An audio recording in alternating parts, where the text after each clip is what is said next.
좀 자세를 바로잡고 하는 경고를 들으시길 바라요. 무엇 때문에 경고하느냐 그렇게 물으신다면 한 단어를 고민했어요. 내가 여러분들에게 하나님이 말라기 선지자를 보내어서 여러분들에게 경고하는데 무엇 때문에 경고할까 그러면 세속주의다. 말할 수 있어요. 세속주의. 세속주의의 문제를 두 가지를 이야기할 수 있어요. 하나는 세속주의는 오직 현재에만 관심을 갖는 가치관을 세속주의가 말할 수 있어요. 오직 현재에만 관심이 있어요. 현 시대의 사람들이 무엇에 관심이 있는가? 무엇이 주류이고 대세인가? 무엇이 유행인가? 여기에 관심이 있어요. 그러니까 자동적으로 세속주의에 물든 사람들은 옛날 것에 대해서 관심이 없어요. 우리 기독교가 예수님 2000년 전에 나타난 종교입니다. 맞죠? 2000년 동안 흘러갔어요. 500년 동안은 초대 교인들, 사도들과 속사도들과 교부들의 전통에 의해서 교회를 맡기셨어요. 그리고 1000년 동안은 로마 가톨릭의 손에 교회를 하나님이 맡기셨어요. 1000년 동안 무슨 일이 벌어졌죠? 그건 교회가 아니었어요. 그건 엄청난 범죄를 하나님이 행한 것이에요. 이 사람들요, 여기 옆에 성당에 있는 분들, 여러분 혹시 주변에 성당에 계신 분들 중에 정말 기도 많이 해주셔야 돼요. 정말 돌아서 come back to me, return to me, 쉐마 해주셔야 돼요. 왜냐하면 잘못된 신앙의 전통 위에 서 있으니까요. 우리 시부님하고 가끔 만나요. 옆에 있으니까 만나요. 그냥 만날 때마다 시부님 예수 믿으세요 그래요. 예수가 좋아서 쫓아다니는 사람을 팔로우라고 해요. 팔로우가 천국 가는 거 아니에요. SNS 뭐 유명한 사람들, 추종자들 그룹들 많죠. 그 무리들을 우리가 팔로우라고 해요. 뒤에 잘못된 것들 막 춤추고 깽가르치고 드럼치고 쇼를 하고 하는 그런 것은 기독교 전통이 아니에요. 그들이 필라델피아 거리 한번 가보세요. 주일날 차 한 대가 안 보여요. 아침부터 저녁까지 어떻게 그들이 주일을 성수하고 있는지를 보시라고. 잠깐 예배 교회에 왔다 가는 이게 주일을 지키는 게 아니에요. 우리 삶 전체가 주일을 하나님께 우리를 무릎 꿇으세요. 그게 신앙의 출발이에요. 다른 사람 보고 와, 저 사람은 크리스찬이니까 그렇게 생각하지 마세요. 나한테 물어보세요. 나한테 넌 정말 죄다 넌 정말 크리스찬 맞는 거야? 나더러 주여 주여 부른다고 다 천국에 갈 것이 아니요. 하늘에 계신 내 아버지의 뜻대로 행하는 사람이 천국에 갈 것이다. 그렇게 말씀하셨는데 정말 나는 다른 사람 묻지만 넌 그렇게 묻지 마세요. 난 내가 하나님의 뜻대로 사는 사람인가 그렇게 물어보세요. 그게 정직하지 않을까요? 따라서 정직하라. 거짓을 버리자. 약속을 지키자. 겸손히 행하자. 거짓을 다 버리셨나요?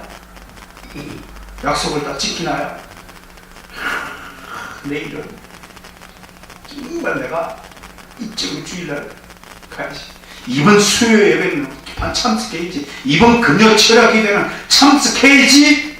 그래놓고 똥간에 갈 때와 나올 때 마음이 틀리죠. 어? 마음은 원리로 돼. 육신이 연약하다. 의지가 약한 거예요. 왜? 자신이 뭔가 하려고 자꾸 시도하니까 안 되는 거예요. 하나님께 맡기시기를 주님 축원합니다. 아멘. 어쨌든 이 세속주의가 바로 이러한 경향들을 인간의 의지적인 요소와 자꾸 결합되기 때문에 인간의 의지적 요소, 인간의 이성적인 관심은 오직 현재에만 관심을 기울이기 때문에 현세주의자가 된다고 하는 것입니다. 말라기 시대 사람들도 마찬가지였어요. 하나씩 살펴보겠습니다. 여러분 우생마사라는 용어를 들어보셨죠? 소는 살고 말은 죽는다. 말은 수영을 잘해요. 헤엄을 잘 쳐요. 근데 소는 수영을, 헤엄을 칠 줄 모르는 동물이에요. 근데 물에 빠지면 소는 살고 말은 죽어요. 왜? 소는 물에 순응하니까 물에 떠내려가는 거예요. 말은 물을 거슬러 역류하고자 하니까 힘이 빠져 죽는다고 하는 거예요. 하나님의 순리는요, 현세주의를 거스르는 것입니다. 그래서 내가 만들어낸 말이 있어요. 따라서 합시다. 본세, 순류, 대세, 역류. 본세가 있고 대세가 있는 거예요. 물이 아래로 흐르면서 본세예요. 사람이 만들어낸 세력은 대세예요. 정치인들 대세에 따르죠. 공천받기 위해서 힘 있는 곳에 따르는 거예요. 유행 따라 옷 사는 거예요. 그게 인본주의의 특징이에요. 그러나 하나님은 하나님이 정해준 질서가 있는 거예요. 그걸 내가 본세라고 한번 이름을 지어봤어요. 다음 책에 쓸 때 써서 보여드릴게요. 본세에는 순응해야 되는 것입니다. 그러나 현세라는 대세주의에는 우리는 마땅히 NO! 라고 말하는 사람이 되어야 그게 크리스찬이에요. 그런데 사람들은 세속주의에 빠지면 뭔가 성자가 되기 위해서 어떻게 다른 사람을 억누르고 지배하고 남의 것을 빼앗아야 되는가? 그러면서 과거에 대해서 철저히 부정적입니다. 과거의 것은 현재 나에게 아무런 도움이 되지 않는다. 그러니까 기독교 우리 선조들이 만드는 교리 따위들 다 집어쳐라. 그게 세속주의 신학이 만들면 속삭임이라고 할 것입니다. 여러분 기억해야 됩니다. 진리에는 과거, 현재, 미래가 없습니다. 진리는 진리인 것입니다. 따라서 합시다. 2-2는 4입니다. 스님한테 내가 스님 신이 있습니까 없습니까? 둘 중에 대답을 해보세요. 진리는 단순한 겁니다. 신이 없으면 인간 피조물은 어떻게 나타났습니까? 최초의 원인이 없던데 어떻게 결과가 나올 수 있습니까? 논리적으로 말이 안 되잖아요. 신이 있다면 불교를 버리세요. 빨리 머리 기르세요. 그래야 되잖아요. 머리 나는 약 드릴게. 내가 얼른 머리 기르셔야 돼요. 신이 있다면 관세음보살 얼굴이 39면이라고 그래요.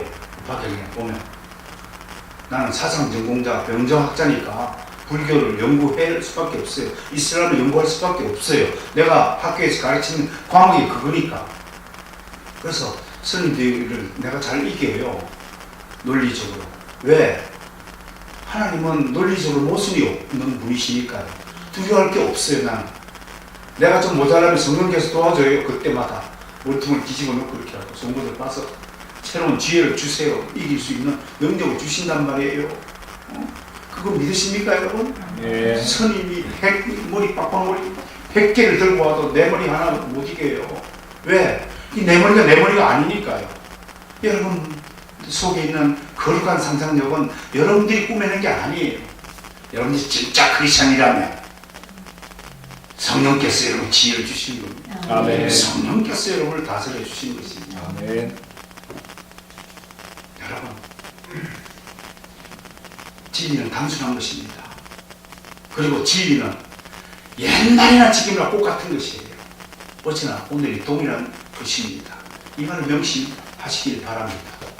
그러니까 옛날 우리 선조들이 저기 바울 목사님이 아브라함 목사님이 다윗 왕이 만들어낸 모든 하나님의 전통은 오늘 그대로 나에게 살아 있어야 한다는 것입니다. 진리는 저는 진리입니다. 예수님은 진리입니다. 예수님은 2000년 전에 이 땅에 오셔서 부활하시고 하늘로 다시 올라가신 분이지만 다시 오순절 다락방에 있던 성도들에게 다시 성령님으로 오셨습니다. 그분이 이제는 약속대로 하나님이 약속하신 대로 믿는 자 안에 영원히 오셔서 내주하시고 계십니다. 그걸 믿으셔야 됩니다. 그러므로 여러분들은 지금 이렇게 고백해야 하는 것입니다.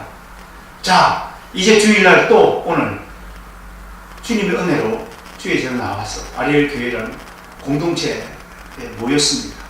성령님 나로 하여금 내기로 듣지 말게 하시고 성령께서 성령의 귀로 하나님의 말씀을 듣도록 좀 도와주세요.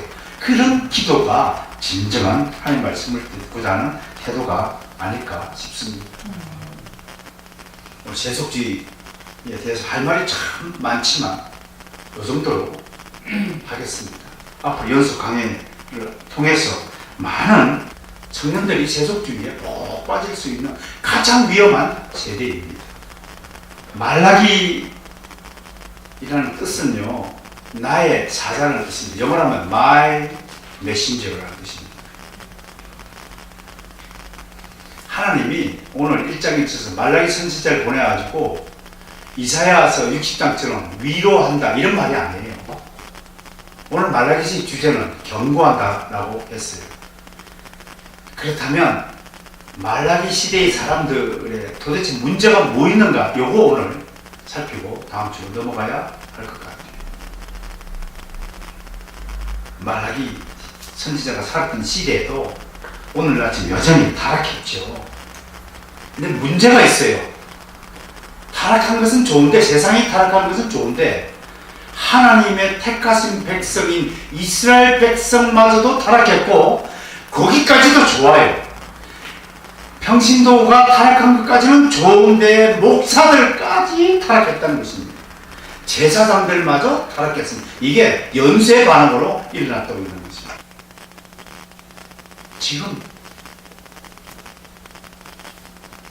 부끄러운 이야기지만 우리는 우리 현실을 개탄할 수밖에 없는 시대에 살고 있습니다. 목회자의 한 사람으로서 정말 어디 가서 제가 목사입니다 라고 말할 수 없는 이 부끄러운 시대에 우리가 살고 있다는 사실을 우리 분명히 알아야 합니다. 누구 잘못이 아닙니다. 이건 바로 내 잘못입니다. 내가 잘못 예수를 믿었고, 내가 잘못 예수를 알았고, 내가 예수 믿는 사람으로서 모든 삶을 살지 못하였습니다. 식사기도도 어디 가서 공중에 가서 부끄러워서 못할 정도의 성도라면 그건 성도 아닙니다. 여러분, 예수님은 사랑의 주님이시지만 한편으로는 지독하신 분이십니다. 네 오른눈이 범죄하거든 눈알을 빼버리라. 네 팔이 범죄하거든 팔을 잘라버리라. 사랑의 주님이요? 맞죠. 그러나 그건 하나님의 계명을 지켰을 때의 문제죠. 하나님의 계명을 어긴 사람을 무조건 봐주는 건 그건 사랑이 아니에요. 히브리스 12장에서 사랑하는 자를 징계치 않는다면 그런 버린 자예요. 사생아입니다. 타락한 인간은 하나님을 중심으로 살아가는 것이 아니라 자기를 중심으로 살아가고자 합니다. 자기 존재를 과시하려고 합니다. 내 인생은 나의 것이라고 얘기합니다. 하나님을 자꾸 밀쳐내는 거예요. 주님의 뜻과 계획을 깡그리 무시하고 주님을 떠밀어 냅니다. 그리고 이렇게 말합니다. 하나님, 제발 내 일에 간섭하지 마세요. 라면 때를 쓰는 겁니다. 자녀 키울 때 자녀들이 이런 날, 엄마, 아빠, 이제 나도 다 컸으니까 제발 잔소리 좀 그만하세요. 내 일에 간섭하지 마세요. 내가 알아서 할게요. 그렇게 말할 때 부모의 가슴이 찢어지는 거죠. 지가 알아서 뭘 한단 말이에요. 지가 밥을 할 줄 알아요. 김치를 담글 줄 알아요. 반찬할 줄 알아요. 지가 뭐 아빠 출근할 때, 엄마 출근할 때, 지가 뭐 설거지를 할 수 있어요. 청소를 제대로 해요. 물건을 정리 잘해요. 한 달에 나오는 수도요금이 얼마인지, 전기요금이 얼마인지, 가스요금이 얼마인지, 세금을 얼마나 갖다가 내야 되는지 자신감들이 알아요? 그러면서 내 인생은 나의 것. 살다 보면 내 인생이 내 것이고 내 마음대로 하는 것 같지만 하나도 내 마음대로 결정된 거 없어요. 여러분들은 남자 여자가 태어날 줄 알았습니까? 여러분들은 조선시대에 태어나지 않고 이 시대에 이 땅 대한민국에 흑인으로 태어나지 않고 대한민국 사람으로 태어날 줄 여러분들이 알고 여러분들이 결정했습니까? 이렇게 멋지게 생기도록 여러분들이 결정했어요? 아무것도 내 인생을 내가 결정한 것이 없음에도 불구하고 내 인생을 나에게 사는 것은 그런 식이 도둑놈 아니고 무슨 존재입니까? 인간이 그렇다니까요. 스피노자는 철학가가요, 멋진 말을 했어요. 모든 인간과 사물에는 자기를 중심으로 자기 존재를 과시하는 힘이 있다. 이 힘을 따라서 크나투스. 모든 타락한 인간은 한마디로 크나투스적인 존재라고 하고 말할 수 있다고 하는 것입니다. 틀린 말 아니죠? 모든 인간에게 크나투스가 있는 것입니다. 그래서 인간은 이타적인 존재가 못 되는 것입니다. 타락한 인간은. 예수 그리스도의 은혜와 능력을 입지 않고는 절대로 인간은 이타적인 존재가 될 수 없습니다.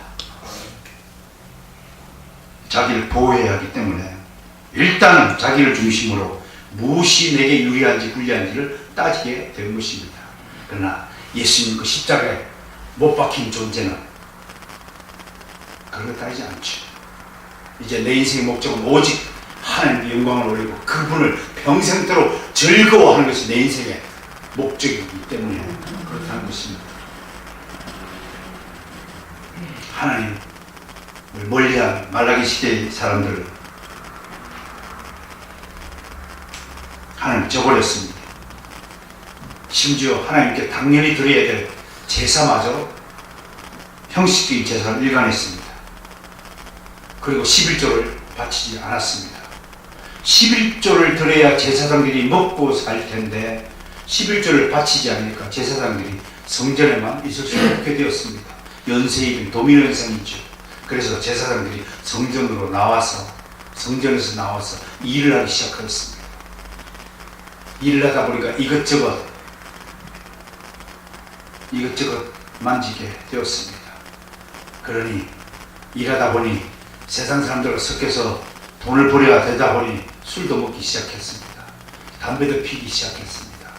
은근히 슬쩍 간음도 하게 되었습니다. 이것이 말라기 시대의 사회상이었습니다. 그렇다면 왜 이스라엘 백성들이 이렇게까지 타락했을까? 이유가 있습니다. 사람들 입장에서. 이러면 이스라엘 역사를 좀 살펴봐야 됩니다. 주전 1010년에 다윗 왕국이 세워졌습니다. 그런데 솔로몬 아들의 타락으로 하나님은 그 솔로몬의 아들인 르호보암 시대에 나라를 둘로 쪼개었습니다. 북쪽 나라를 북이스라엘, 남쪽을 남유다라고 불렀습니다. 북이스라엘은 주전 722년에 아수르 제국에 멸망당했습니다. 이 아수르 제국의 정복 정책은, 전쟁 정책은 피정복민을 전부 다 온 각지로 흩어지게 만드는 것이었습니다. 마치 몽고 제국이요, 우리 고려민들을 끌고 가가지고 전부 처자들을 다 끌고 가지고 그렇게 난도질을 했듯이 아수르 제국은 북쪽 사람들을 그렇게 취급하고 말았습니다. 그래서 역사는 남쪽의 사람들은 북쪽의 그 사람들을 사마리아족이라고 비하하여 불렀던 것입니다. 북쪽만 그랬습니까? 북쪽이 멸망하자 하나님은 7명의 선지자를 보내서 무려 120년 전부터 떠들기 시작합니다. 이사야 선지자를 보냈습니다. 동시대에 미가 선지자를 보냈습니다. 마지막 예레미야 선지자까지 회개하라, 쉐마, 하나님의 말씀을 들어라, 이것들아 제발 내 말 좀 듣고 회개하라. 그렇게 하나님이 강구했지만 듣지 않았습니다. 그래서 605년부터 포로로 끌려가기 시작했습니다. 바벨론 제국 포로로 끌려갔습니다. 근데 바벨론 제국의 사람들은요 상당히 신사적이었나 봅니다. 끌고 간 유다 백성들을 흩어지게 않고 한 곳에, 그발 강가에 있는 한 곳에, 티그리스가 유프라데 그 북부에 있는 지역입니다. 거기서 모아서 백성들을 지내게 했습니다. 그리고 70년 만에 535년, 주전 535년 70년 만에 포로를 끝나고 다시 본국으로 돌려보냈습니다. 고레스 왕, 그때는 페르시아 제국이었습니다. 나라. 고레스 왕이 하나님의 은혜를 입었어요.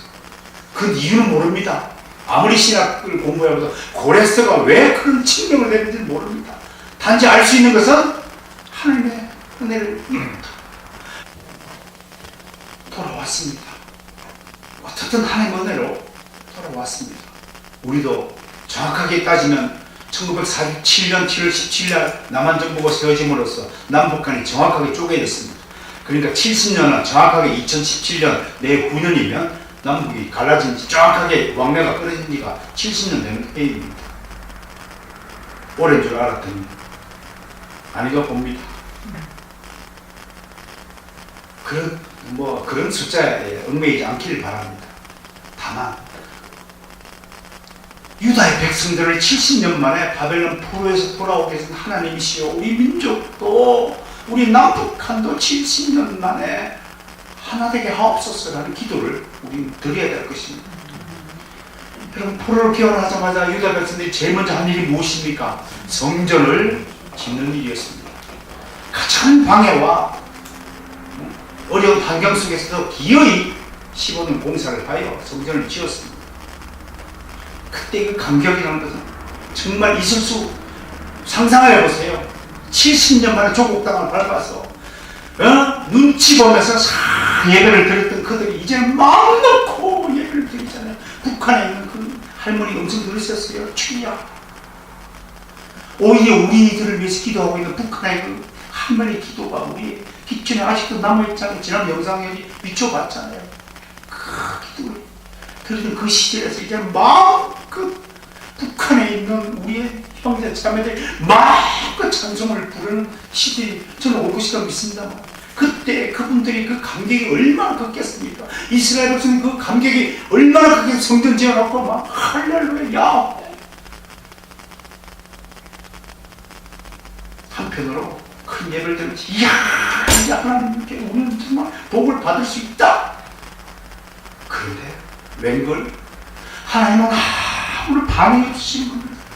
그리고 지금 말라기 시대에는, 그리고 100년이 흐른 시대에 우리가 지금 와 있는 겁니다. 여러분들이 지금 어디에 와 있냐면 성전 완공하고 100년이 지난 시점에 지금 서 있는 것입니다. 우리는 꼭 같아. 성경을 가진 그 유대의 백성들이 서 있는 것입니다. 100년 동안 여러분, 예수 믿으면 복받는다고, 예수 믿으면 뭐가 일이 잘 풀리고, 예수 믿으면 다 잘 될 줄 알고 교회 생활을 했는데, 아무리 교회 생활 왔다 하고 해도 아무런 하나님 응답이 없으면 다 나가 떨어진 겁니다. 하나님이 왜 그렇게 하실까요? 하나님한테는 100년이요 너무 깜짝할 만큼도 안 되는 짧은 기간입니다. 우리한테는 100년이 엄청 길고요, 우리한테 10년, 20년, 30년이 엄청 긴 기간일지 모르지만, 하나님의 때는요, 하나님의 정하신 때에 역사하시는 것입니다. 모시는 겁니다. 여러분들의 중심된 마음을. 기독교는 그럼에도 불구하고 인스파이러블, 그럼에도 불구하고 네버스레스, 너 나를 따를 수 있겠니? 날 믿을 수 있니?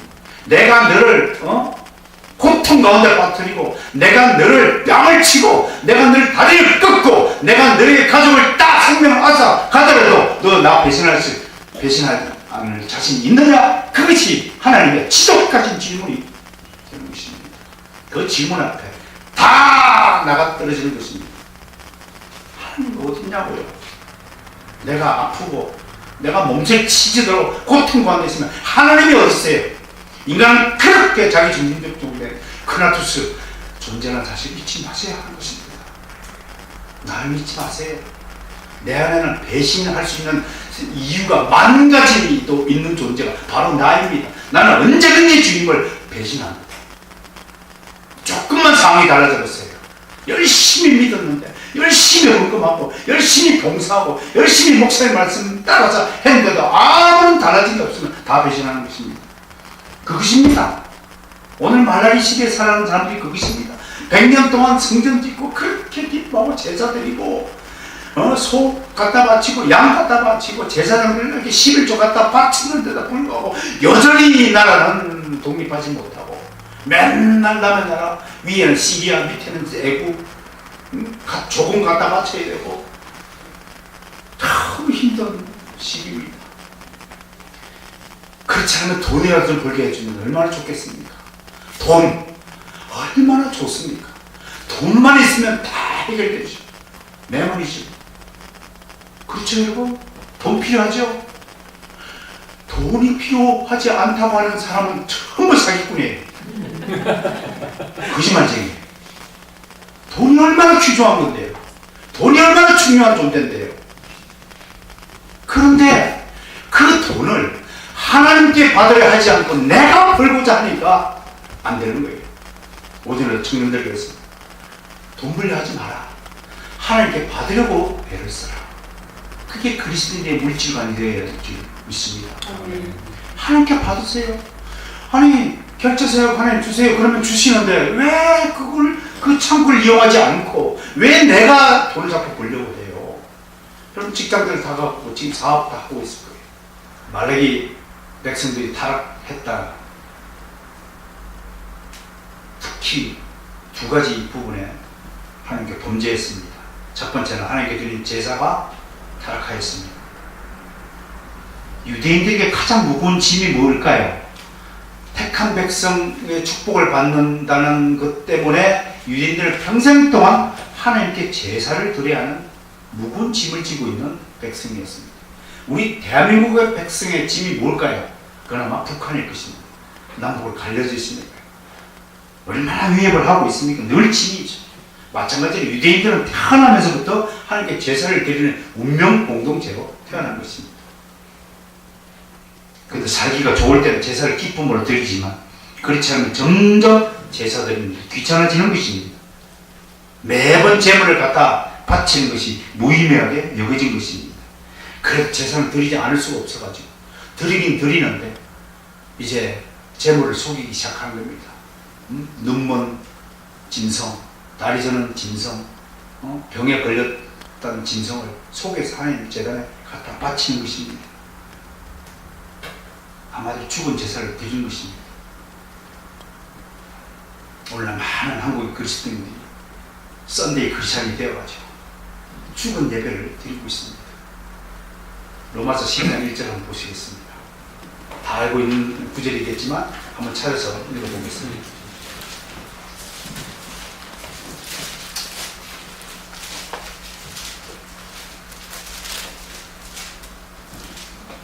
시작. 그러므로 형제들아 내가 하나님의 모든 자비하심으로 너희를 권하노니 너희 몸을 하나님이 기뻐하시는 거룩한 산 제물로 드리라. 이는 너희가 드릴 영적 예배니라. 나는 분명히 하나님이 기름 부으신 주의 종으로 하나님이 내게 주신 권세에 힘입어서 오늘도 이 영적 권리를 선포합니다. 사랑하는 성도 여러분, 죽은 예배 드리지 마시고 영적 예배 드리시길 바랍니다. 아멘. 영적 예배는 살아있는 예배를 영적 예배를 하는 것입니다. 신령과 진정으로 드리는 예배를 영적 예배라고 하는 것입니다. 여러분 전 자신을 하나님께 다 바치는 산제물 되는 것이 영적 예배입니다. 설교 시간 앉아서 머릿속으로 잡념하고 다른 거 상상하고 그렇다면 이미 그는 형식적인 예배를 드리는 것입니다. 그런데도 이스라엘 백성들은 죽은 제사를 드리고 있습니다. 그게 첫 번째 문제. 두 번째 문제가 하나는 그건 바로 결혼의 문제였습니다. 유대인들이 이방인과 결혼하는 것은 하나님과 언약을 깨뜨리는 중요한 문제입니다. 만약에 여러분들 자녀가 믿지 않는 자와 결혼하면 얼른 아래오게 끝나겠습니다. 저는 절대로 용인하지 않습니다. 불신자의 결혼은 있을 수 없는 일입니다. 다음에 저 결혼한 다음에 일단은 그 다음에 믿으면 되지 않을까요? 그러면 결혼을 미루세요. 결혼을 믿고 성령 세례 받고 교회 입교한 다음에 결혼식해도 늦지 않습니다. 여러분 하나님 언약을 깨뜨리고 임신을 했으니까 어쩔 수 없이 결혼했다 그러면 자식을 명부에서 제명시키십시오. 내 자식 아니라고 선언하셔야 됩니다. 그것이 하나님의 뜻입니다. 그렇다면 여러분들 속에 이런 질문이 들어올 겁니다. 가혹하시네 너무요. 어떻게 자식을 떼어버립니까? 컷업시킵니까? 여러분 자식이라고 다 하나님의 자녀가 아니라는 사실을 잊으셨습니까? 내 몸에서도 사탄의 자식이 날 수 있다는 사실을 잊으셨어요? 그런 오만 방장 생각을 가지고 있으니까 하나님의 나라가 어지럽히고 하나님의 영광을 가리는 겁니다. 하나님은 엄중하십니다. 이 땅에는 하나님의 자녀만 사는 것이 아닙니다. 똑같은 얼굴, 똑같은 말투를, 똑같은 옷을 입은 우리와 같은 모양을 한 마귀의 자녀가 살고 있다는 사실을 잊지 마셔야 됩니다. 저는 정말 하나님이 누가 하나님의 자녀고 누가 마귀의 자녀를 가르쳐주지 않은 것에 대해서 정말 감사합니다. 만약에 그걸 알았다면 엄청 미워했을 거예요. 모르니까 그냥 무조건 사랑하라. 내가 너희를 사랑했지 너희는 서로 사랑하라. 그러면 사랑하면 되는 거예요. 저기 다리 저는 사람, 여기 욕설로 침뱉는 사람, 술 먹고 좀 누워있는 사람마저도 다 사랑하면 되는 겁니다. 그러나 한 가지만 알고 두 가지는 모르는 것을 일가지 이부지라고 합니다. 한 가지 다 아셔야 됩니다. 우리는 사랑하지만 하나님은 사랑하지 않는 사람이 있습니다. 나는 야곱은 사랑하되 에서는 미워하였노라. 그게 하나님의 몫입니다. 그건 하나님의 몫이니까 하나님께 맡겨드리고 우리는 우리 할 일을 하면 되지 않겠습니까? 그런데도 불구하고 하나님은 특별히 결혼에 대해서는 매우 엄중한 원칙을 처음부터 창세전부터 가지고 있었습니다. 왜? 하나님의 자녀와 마귀의 자녀가 섞이는 것을 원치 않습니다. 좀 더 쉽게 얘기하면 제가 자주 쓰는 비유죠. 죄송해요. 또 주일날 똥 얘기를 해서 된장국에 똥 섞어 먹는 행위입니다. 그 맛이 괜찮다면 맛있게 끓여 드세요. 그런데 이스라엘 백성이 결혼 언약을 깨고 이방인들과 결혼을 하기 시작했습니다. 여기에 그럴만한 이유가 있었습니다. 유다 백성들은 바벨론의 포로가 되면서 세계에 대한 눈을 뜨기 시작한 것입니다. 과거에는 유다와 예루살렘이 전부라고 생각했는데 예루살렘이 온 세상의 중심인 줄 알았는데 바벨론의 큰 나라 미국에 큰 가보니까요, 대한민국 이거는요 아무것도 아니에요. 미국 갔다 비행기 타고 인중광 내려보세요. 얼마나 조그만지요 이 나라가. 저 미국 가가지고 집들 한번 보세요. 여기가 더운가 안 그러 쫙 차를 까 30분간 집에 하나씩 있는 그런 큰 나라에 살다가 유다와 예루살렘 조그만 나라에 와보니까 이런 나라도 아닌 거예요. 이야, 이게 우리가 세계 중심인 줄 알았더니 이게 눈을 떠보니까 안 되는 거예요. 바벨은 너무 큰 나라였어요. 마치 작은 강에 놀던 사람이 눈앞에 펼쳐진 큰 태양을 보고 놀라서 입을 다물지 못했다는 장자 이야기가 떠오르는 장면입니다. 그런데 그 바벨론이라는 나라도 페르시아에 무너지고, 페르시아는 헬라 제국이 무너지고, 헬라 제국은 또 로마 제국이 먹히고, 이게 격동하는 세계입니다. 요동치는 것입니다. 이런 세계의 급변 사태를 목격한 유다 백성들의 생각이 달라지는 거예요. 야, 예루살렘은 좁은 세상을 묶여 살 것이 아니라 이 국제화의 길 들었어야 한다. 우리 유다가 다시 살 길은 세계화다. 그 국제 문물을 받아들여야 된다. 여기까지 간 거예요. 국제 문물을 받아들이면 국제 결혼을 하자. 여기까지 간 거예요. 그래서 유대인들은 이방인과 결혼하기 시작한 것입니다. 금기상이 깨어지면 북이 무너진 것 같습니다. 우상숭배와 이방인과 결혼 때문에 나라가 망했던 유대인들이 또 똑같은 범죄를 또 하나님과 저지르고 있는 것이 지금 우리가 예언하고 있는 말라기 시대의 사회상이었다 하는 것입니다. 그래서 오늘 1장 1절에서 경고라 말씀했습니다. 하나님 이스라엘 백성이 타락을 두고 보이지 않았습니다. 그래서 말라기 선지자, 나의 사자, 나의 메신저라는 사람을 보냅니다. 두 가지 종류의 사자가 있어요. 하나는요 위임 대사가 있고 하나는 정권 대사가 있어요. 정권 대사는 허락이나 동의를 구하지 않고 자기가 다 결정 보고만 하면 됩니다. 사실은 진학적으로 예수 그리스도만이 하나님의 정권 대사입니다. 나머지는 다 위임 대사예요. 북한은 지난번 DMZ 폭파 사건, 지뢰 폭파 사건 때 북한 아이들 협상하는 거 보셨죠? 일일이 김정은을 보고하고 잠시만 기다려봐. 또 보고하고 지령받고 보고하고 지령받고 그렇게 협상하는 거예요. 그걸 위임 대상하는 것입니다. 근데 오늘 수많은 선지자 중에서 왜 말라기 선지자만 전권 대사로 임명받았는가? 이 신학적인 중요한 이슈입니다. 말라기 선지자는 하나님께 물어보지 않고 자기가 질문하고 자기가 대답하는 모양을 좀 보이고 있습니다. 그러니까 말라기 선지자의 말로 예수 그리스도의 가장 가까운 예표적인 인물이다. 그런 선지자다라고 해석하는 것입니다.